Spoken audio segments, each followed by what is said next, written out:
આજે આપણે પૌવા અને બટેટાનો ઉપયોગ કરી અને બહારથી એકદમ સરસ ક્રિસ્પી અને અંદરથી ખાવામાં ટેસ્ટી એવી કટલેસ બનાવીશું. તો એના માટે એક બાઉલમાં 2 વાટકી જેટલા પૌવા લઈ તેને વ્યવસ્થિત ધોઈ અને પછી ચોખ્ખું પાણી નાખીને 5 મિનિટ પલળવા દઈશું. 5 મિનિટ પછી એક ગરણામાં પૌવા કાઢીને દબાવીને બધું જ પાણી નિતારી લઈશું. હવે એક મોટા બાઉલની અંદર આ નિતારેલા પૌવા લઈ લઈએ. તેની અંદર 3 મીડિયમ સાઇઝના બાફી, છોલી અને ખમણેલા બટેટા એડ કરી દઈશું. બટેટાને વરાળથી બાફવાના એટલે એમાં મોઇશ્ચરનું પ્રમાણ વધારે ન રહે. હવે આની અંદર આપણે સ્વાદ પ્રમાણે મીઠું ઉમેરી દઈશું. સાથે જ અડધી ચમચી ચાટ મસાલો, અડધી ચમચી આમચૂર પાવડર, અડધી ચમચી શેકેલું જીરું પાવડર, અડધી ચમચી ગરમ મસાલો, અડધી ચમચી લાલ મરચું પાવડર અને 5 ચમચી જેટલી હળદર નાખી દઈશું. હવે એક મોટી ચમચી આદુ મરચાંની પેસ્ટ, 3 ચમચી ઝીણી સુધારેલી કોથમીર અને 3 ચમચી ઝીણો સુધારેલો ફુદીનો નાખી દઈએ. ફુદીનાનો સ્વાદ આમાં ખૂબ જ સરસ આવે છે એટલે જરૂરથી એડ કરવાનો. સાથે બાઇન્ડિંગ માટે 2 મોટી ચમચી જેટલો કોર્નફ્લોર નાખી આ બધું જ બરાબર મિક્સ કરીને આનો લોટ જેવું બાંધી લઈએ. આપણે બટેટા જો વરાળથી નહીં બાફ્યા હોય તો એમાં મોઇશ્ચરનું પ્રમાણ વધારે હશે, તો તમારે બાઇન્ડિંગ માટે કોર્નફ્લોર વધારે એડ કરવો પડશે. પરિણામે કટલેસનો સ્વાદ સારો નહીં આવે, એટલે બટેટાને વરાળથી બાફવાના.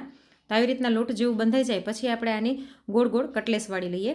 આ કટલેસને તમે પાર્ટી સ્ટાર્ટર તરીકે સર્વ કરી શકો છો, સવારે લંચ બોક્સમાં બાળકોને આપી શકો છો, સાંજે ચા સાથે ખાઈ શકો છો અથવા તો રાત્રે ડિનરમાં પણ લઈ શકો છો. તો આવી રીતના બધી જ કટલેસ વાળી લીધી છે. હવે એક વાટકીમાં 1 ચમચી મેંદો અને 1 ચમચી કોર્નફ્લોર લઈ લઈશું. તેમાં સ્વાદ પ્રમાણે મીઠું અને થોડા ચીલી ફ્લેક્સ નાખી અને થોડું પાણી નાખીને આની પાતળી સ્લરી બનાવી લઈએ. તેની સાથે આપણે થોડાક બ્રેડ ક્રમ્સ લઈ લઈશું. તમારી પાસે બ્રેડ ક્રમ્સ હાજરમાં ન હોય તો વધેલી રોટલીનો ભૂકો કરીને એ પણ તમે લઈ શકો છો.